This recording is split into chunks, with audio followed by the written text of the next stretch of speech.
On September 14th, 1987, Mark Richardson picked up a hitchhiker on a desolate stretch of Route 66. The young man seemed nervous, constantly looking over his shoulder. Mark asked him what was wrong. The hitchhiker replied, "They're coming for me." 20 minutes later, Mark glanced at his passenger seat, and it was empty. The doors were locked, the truck was going 60 miles per hour, and the hitchhiker had vanished. This is the story of the impossible disappearance that haunted the Arizona desert for decades. It was around 8:30 p.m. Mark Richardson, a 34-year-old truck driver, was cruising along a lonely stretch of Route 66 between Flagstaff and Winslow, Arizona.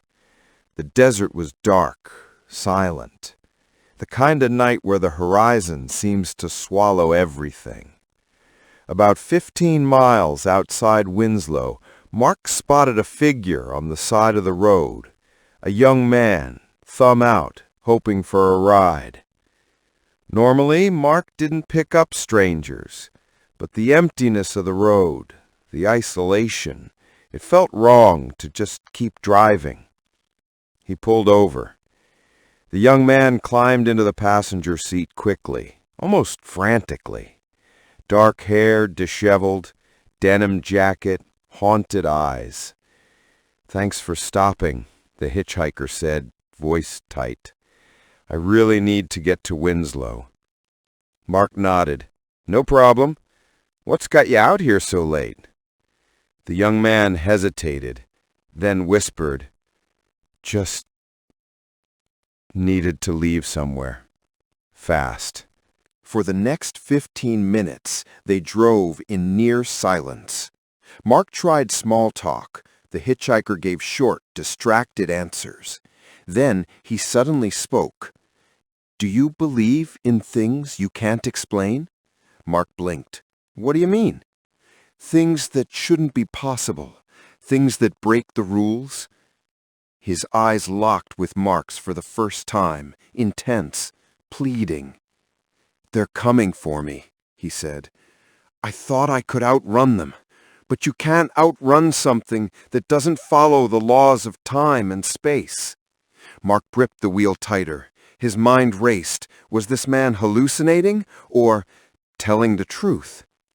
Suddenly, a low hum filled the air, vibrating through the truck from nowhere and everywhere at once. The hitchhiker's face went pale.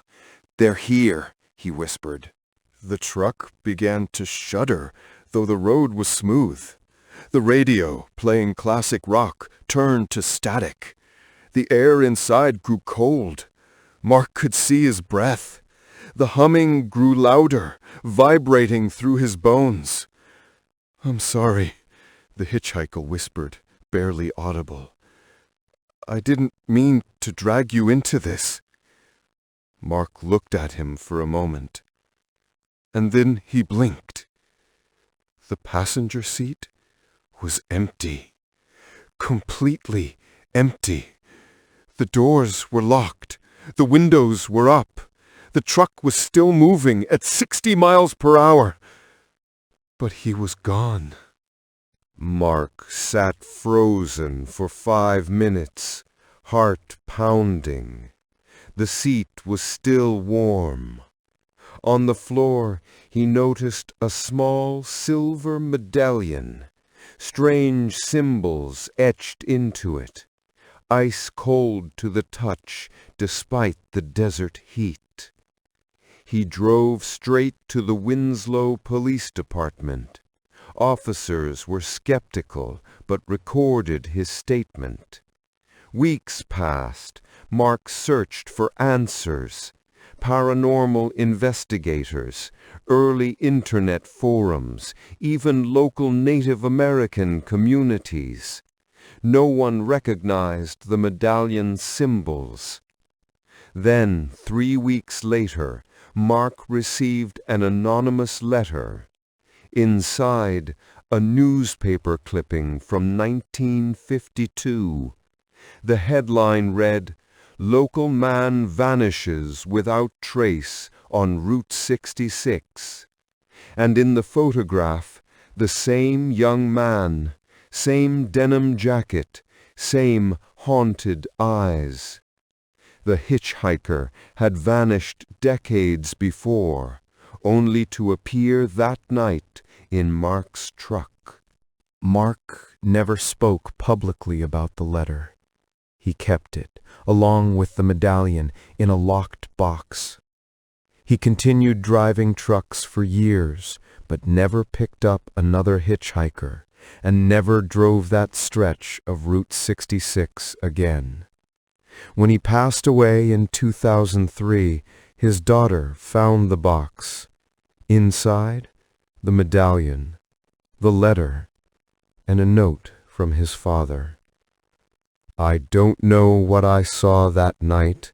I don't know if James Whitmore was a ghost, a time traveler, or something else entirely. But I know this: he was real. He was terrified, and whatever was chasing him, it caught him." Even today, travelers along that stretch of Route 66 report seeing a young man in a denim jacket, thumb out, standing on the shoulder. But no one stops anymore, because everyone knows if you pick him up, you might be the next to vanish. What do you think happened that night on Route 66? Was it a ghost, a time traveler, or something else entirely? Comment your theory below, and don't forget to like and subscribe for more true crime mysteries that defy explanation.